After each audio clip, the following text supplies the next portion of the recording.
हमारे श्रद्धेय श्री अनिल बाबू मास्टर साहब ने आयोजन किया है।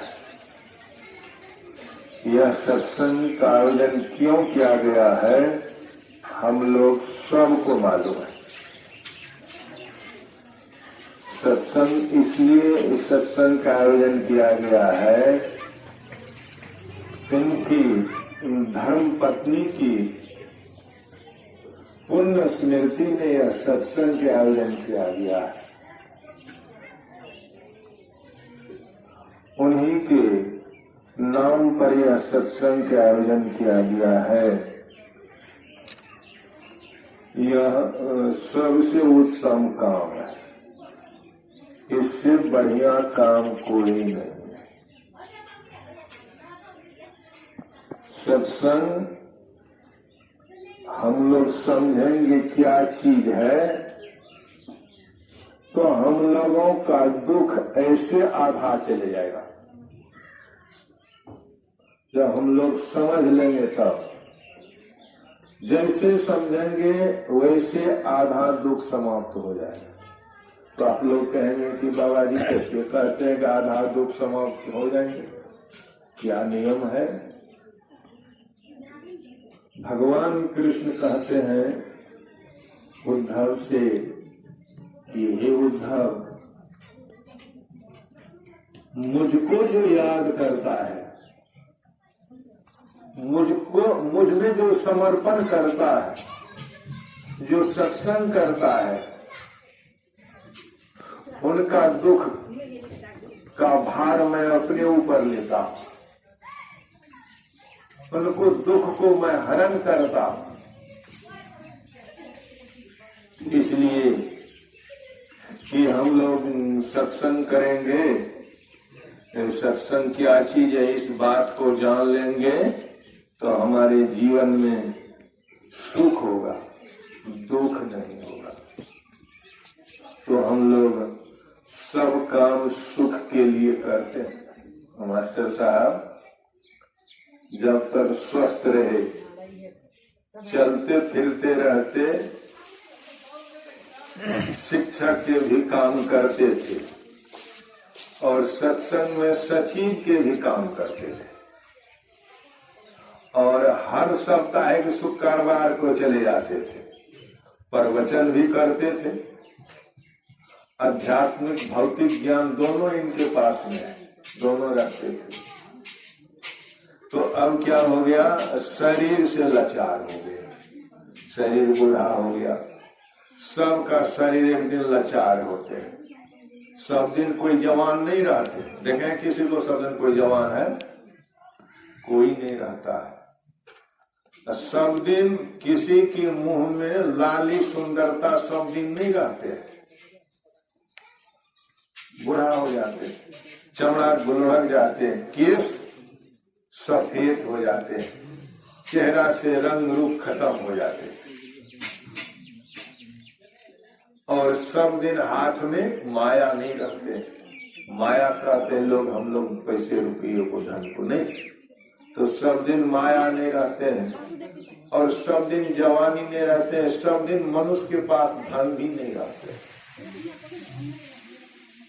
तो सब कुछ नहीं रहते हैं। मनुष्य के पास सिर्फ क्या रहते हैं, हम लोग विचार करके देखें। मनुष्य जो जीवन में धर्म कर्म करता है, अच्छे कर्म करता है, मात्र वही रहता और कुछ नहीं रहता। सब यही समाप्त हो जाते हैं। अब मास्टर साहब के परिवार को देखिए, इनकी वे यहाँ उनके पुत्र पुत्री, बेटा बहू, धन मकान, जो रुपये पैसे थे सब लेके कहा, सब से छोड़ के चले गए। साथ में कुछ लेके गए नहीं, सब यही छोड़ के चले गए। और साथ में लेके क्या गए, जीवन में जो भला काम किया, अच्छे काम किया, साथ में वही किया। और तो सब यही रहते। आपके कर्म के हिसाब से आपको धन मिलेगा, सुख मिलेगा, पत्नी मिलेगा, पुत्र मिलेगा, आपके कर्म के हिसाब से। अगर आपका कर्म अच्छा है तो आपको अच्छा पत्नी मिलेगा, अच्छा पुत्र मिलेगा, अच्छा धन मिलेगा। अगर आपका अच्छा कर्म नहीं है तो आपके पास सब कुछ रहते हुए आपको सुख नहीं मिलेगा। तो इसलिए संत महापुरुष लोग कहते हैं, सज्जनों, जीवन में अच्छे काम कीजिए, सब दिन शरीर नहीं रहना। भगवान कृष्ण कहते हैं अर्जुन से, हे अर्जुन, सदा न सावन होता है। सब मास 12 महीना होते हैं ना साल के, तो 12 मास में क्या मास में सावन होते हैं। तो भगवान कृष्ण कहते हैं, अर्जुन, सदा न सावन होता है, सदा न फूल तोड़ी नहीं। सब दिन तोड़ी फूलते हैं नहीं, फूलते हैं। तो सदा न रहत जौवन, सब दिन जवानी है। तो सब चले जाएंगे, आपके पास क्या रहेंगे? आप जो जीवन में अच्छे काम किए हैं वे मरेंगे, वे आपके साथ साथ चलेंगे, ये आपके साथ नहीं छोड़ेंगे। इसलिए संत महापुरुष कहते हैं, सज्जनों, क्या संसार में सबसे नाता छूटेगा। इसलिए संत महापुरुष लोग कहते हैं, संत कबीर साहब कहते हैं, सब संग बसिए, सब संग रसिए, सब संग बसिए, सब संग रसिए, हाँ जी कहते रहिए, रहिए अपना ठाऊं। संसार में पुत्र है तो ठीक है, पत्नी है तो ठीक है, धन है तो ठीक है, सब कुछ ठीक है, लेकिन मन में नहीं रखिए। मन में यही होगा कि घर तो पराया है, अपना घर नहीं है। तो मास्टर साहब के धर्म पत्नी का अपना घर रहा तो रहबे न करते, छोड़ के क्यों चले गए? ये अपना घर नहीं, ये पराया घर है। आज खाली कीजिए, कल खाली कीजिए, आपको करना पड़ेगा। हम कहते हमारा घर है, मेरा घर नहीं, हमारा घर नहीं है, हमारा शरीर का घर है। जब तक हमारा शरीर है तो हम रहते हैं, शरीर नहीं निकाले, नहीं, हमारा घर नहीं है। हम कहते हैं कि हमारे कुर्ता है, हम कुर्ता नहीं, हमारा कुर्ता है। ये हमारे सवारी, हम सवारी नहीं, मेरा सवारी नहीं। हमारा आंख है, हम आंख नहीं है। हम कौन है यही जानने के लिए संत महात्मा लोग कहते हैं, हम कौन है। हम यही इस बात को जान लेंगे, हमको दुख खत्म हो जाएगा। यही जानने के लिए संत महापुरुष लोग तपस्या करते हैं, ध्यान करते हैं, सत्संग करते हैं। तो हम लोग संसार में क्या जानते हैं? हम लोग विद्वान, पढ़ा लिखा, मूर्ख जो भी है मनुष्य संसार में, वो यही जानते हैं कि ये मेरा घर है, ये मेरे मकान है, ये मेरे धर्म पत्नी है, ये मेरे सवारी है, ये मेरे रुपया है, ये मेरे जगह जमीन है। यही जानते हैं, नहीं, इससे अलावा का कुछ नहीं जानते। लेकिन आप मकान नहीं है, आप रुपये पैसे सोने चांदी नहीं है। सोना चांदी के लोग बहुत बुझते हैं ना, लेकिन शरीर से तो अधिक मूल्यवान सोना चांदी नहीं है, हीरा जवाहर। आप है कौन? आप परमात्मा के अंश है, आप परम पिता के संतान हैं। आप जानिए, नहीं जान, हम लोग यही जानते हैं। यही जान करके अपने को नहीं जानते तो हम लोग 84 में चले जाते, दुख में चले जाते, फिर दोबारा मनुष्य शरीर नहीं मिलता। मनुष्य शरीर के लिए संत महापुरुष लोग कहते हैं कि जन्म जन्म मुनि जतन कराए, अंत काल कहे मुख आवत नहीं। मरते समय में आप किसी को नहीं देखेंगे कि राम राम कहते सुने होंगे, हे गुरु कहते नहीं सुने। बिरले लोग कहते हैं, क्यों कहते हैं? मरते और जन्मते समय बड़ा पीड़ा होता है। जन्मत मरत दुसह दुख होई, तो जन्मना बड़ा कष्टदायक होता है। नहीं, जन्मते समय कभी माँ मर जाती है तो कभी बच्चा मर जाती है। नहीं, तो कहते जन्मत मरत दुस्सह दुख होई, जन्मना और मरना बड़ा दुखारी। लोग कहते हमको पुत्र हो गया, संतान लड़का हो गया, बड़ा अच्छा है। नहीं, उनसे पूछिए क्या हाल है। जब जन्मते हैं तो जन्मते समय खुशी होना चाहिए, बच्चा नहीं रोना चाहिए। नहीं, रोने के कारण दुख का कारण रोना है। नहीं, लोग दुख से नहीं रोते हैं। किसी आदमी रोते हैं, क्यों काहे रोते हैं? बड़ा तकलीफ आ गया। क्या तकलीफ हो गया? कोई शारीरिक तकलीफ, धन की तकलीफ, घर परिवार का तकलीफ, इसलिए मैं रोता हूँ। तो रोना दुख का कारण है, हंसना सुख का कारण है। तो हम लोग विचार करें कि हम संसार में मनुष्य शरीर मिला है, फिर मिलेगा नहीं। इसलिए मनुष्य शरीर वाला काम कीजिएगा तो आपको मनुष्य शरीर मिलेगा।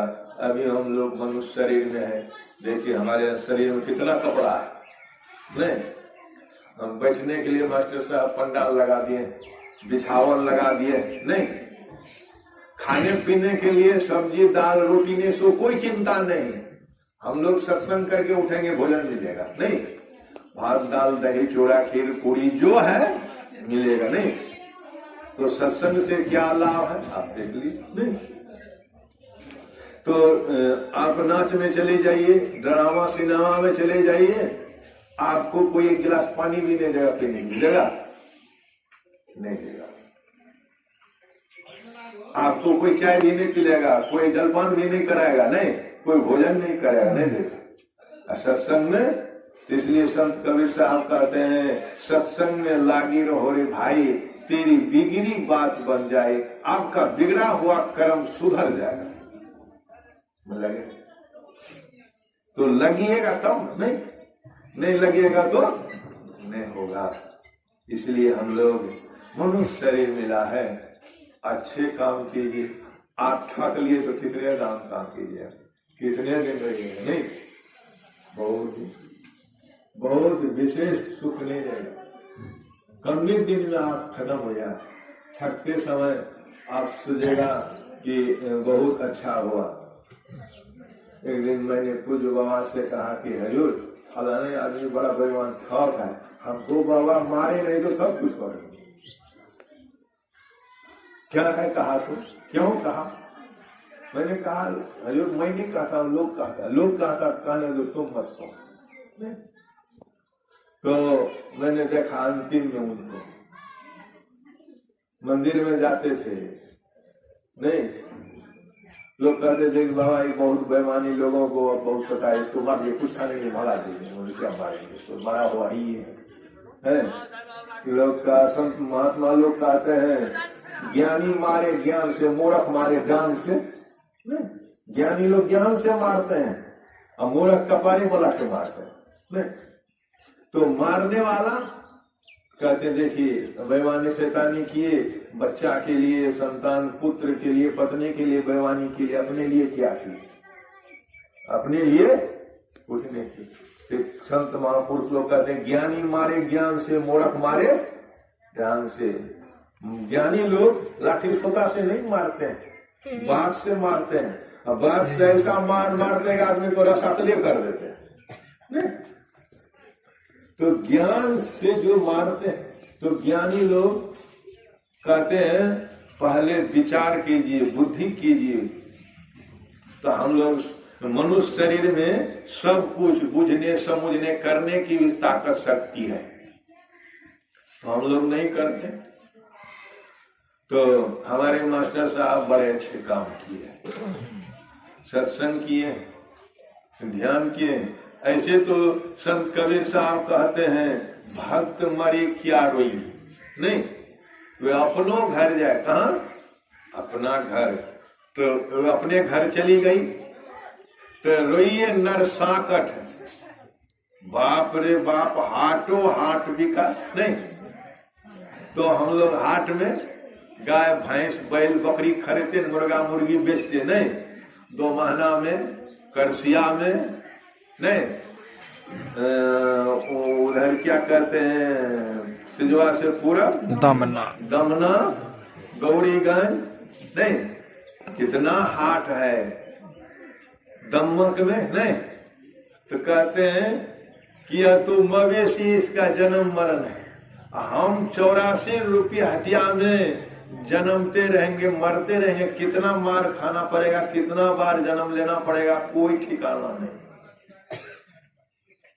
तो संत महापुरुष लोग कहते हैं कि इस 84 रुपये हटिया से आप बिकना नहीं चाहते हैं, कटना नहीं चाहते हैं, तो देखते हैं अभी माल मवेशी मशीन बना है काटने के लिए, नहीं तो बगल में ही आप सिमरा आ जाइएगा, स्टेशन के बगल में बहुत बड़ा मशीन बना है, उसमें जितना मवेशी लिया जाता है सबको काट देता है। हाँ। उसके शरीर में पहले क्या करता, मशीन है, पहले गर्म पानी गिरता पूरा शरीर में, और जैसे गर्म पानी गिरा पूरा खोला हुआ पानी चमड़ा ढीला हो गया, एक बार मशीन लगाया पूरा चमड़ा ले लिया, माल अलग हड्डी अलग मांस अलग, नहीं तो कितना तकलीफ है। मुंह बोली नहीं, मनुष्य रहता तो चिल्लाता, वो भी चिल्लाता लेकिन आवाज।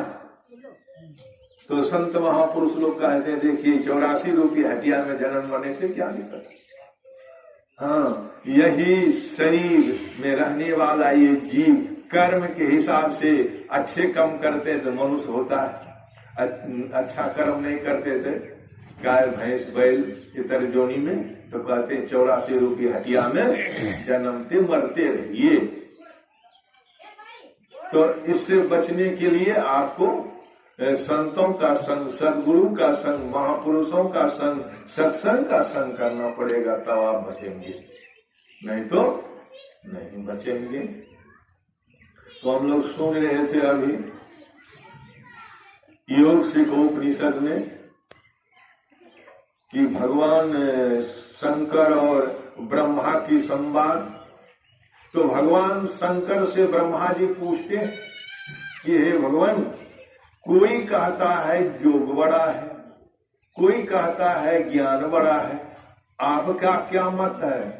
भगवान शंकर कहते हे ब्रह्मदेव, बिना योग के ज्ञान नहीं, बिना ज्ञान के योग नहीं।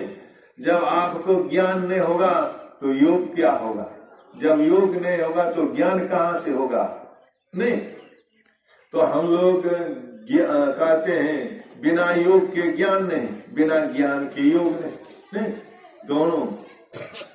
तो मुमुक्षु को कहते हैं कि दृढ़ता के साथ दोनों करना चाहिए। तो हम लोग किससे संबंध रखेंगे, योग से। योग क्या करते हैं, परमात्मा से मिलाते, नामी से मिलाते, नहीं तो हम परमात्मा के नाम लेते हैं तो हमको नाम क्या करते हैं, परमात्मा से मिला दे। नहीं तो जैसे सत्संग के आयोजन करता हमारे मास्टर साहब का निर्वाह, नहीं तो सत्संग किए तो हम लोग सत्संग करता कौन है, मास्टर साहब, तो आगे तो मास्टर साहब से मिला दिए, नहीं सत्संग मिला दिए, इसी को कहते हैं योग। नहीं तो योग कहते हैं, योग का काम है मिलाप। किससे मिलाना है, योग परमात्मा से मिलाते, संसार से नहीं मिलाते। और जब परमात्मा से आप मिल गए तो संसार आपका पीछे है, नहीं तो बिना योग के ज्ञान नहीं, बिना ज्ञान के योग नहीं। और देह त्याग के समय में चित्त में जो जो भावना जीव करते हैं यही जन्म का कारण है। कहते मरते समय ख्याल आपका बढ़िया रहना चाहिए, नहीं तो मरते समय किसी का ख्याल दुरुस्त नहीं रहते, तकलीफ होते हैं, तकलीफ में क्या कहता है हाय बाप हाय माई करते, नहीं तो मरते समय कहते हैं आपका ख्याल परमात्मा में रहना चाहिए, नाम में रहना चाहिए। लेकिन मरते समय आपका ख्याल अस्थिर नहीं रहते, क्योंकि उस समय तो हम लोग सुनने थे कि जन्मत मरत दूसरा दुख हुई, नहीं जन्मते समय भी उतने पीड़ा होते हैं और मरते समय भी उतने पीड़ा होते हैं। तो दोनों समय हम परमात्मा की नाम नहीं ले सकते, दुख होते हैं। तो जो जीवन भर जो जो काम किए है ना, सब दिन जो जो काम किए हैं, मरने के समय उसको वही बात आ रहेगा। नहीं आप कहिएगा राम राम कहिए तो नहीं कह सकेगा, नहीं जीवन भर जो काम करते हैं, तो संत महापुरुष लोग अंतिम समय में वही नाम जपते हैं। हाँ, परमात्मा के नाम जपते हैं, तो इसलिए उसको अधोगति नहीं होते, मरते नहीं, मरते शरीर मरते हैं, हम आप नहीं मरते। तो कहते देह त्याग के समय में चित्त में मन में जो भावना होते हैं, तो कहते यही जन्म का कारण। तो आपका ख्याल जीवन भर सत्कर्म में रहेगा तब न ख्याल होगा। तो कभी ख्याल रहते धन में, कभी पुत्र में, कभी पत्नी में, कभी घोड़ा सवारी में, कभी रुपये पैसे में रहते न। तो कहते हैं यह ख्याल मरते समय संत महापुरुष लोग कहते हैं कि आपकी भावना अच्छा रहना चाहिए। आपकी भावना अच्छा नहीं है तो आपका अच्छा गति नहीं। तो अच्छा भावना रहना चाहिए। तो अच्छा भावना कैसे रहेंगे? जब हम परमात्मा के नाम जपते रहेंगे। नहीं तो हम लोगों को गुरु महाराज बताते हैं मानस जपना है, काम करते समय जपते रहिए, खाते पीते पैखाना पेशाब हर समय जपते रहिए, कोई हरियाणा नहीं। आप नाम जपते समय अगर आपका अचानक मृत्यु हो गया, आपकी गाछ से गिर गए, गाड़ी से टकरा गए, किसी से टकरा गए, लेकिन आप जपते हैं तो आपको ताप नहीं व्यापेगा, आपको जम नहीं दबोचेगा। आप नाम पर है जो परमात्मा के नाम जपते हैं। नहीं तो इसलिए कहते हैं मरते समय भावना, देह त्याग के समय में चित्त में मन में जैसे भावना वैसा आपका शरीर में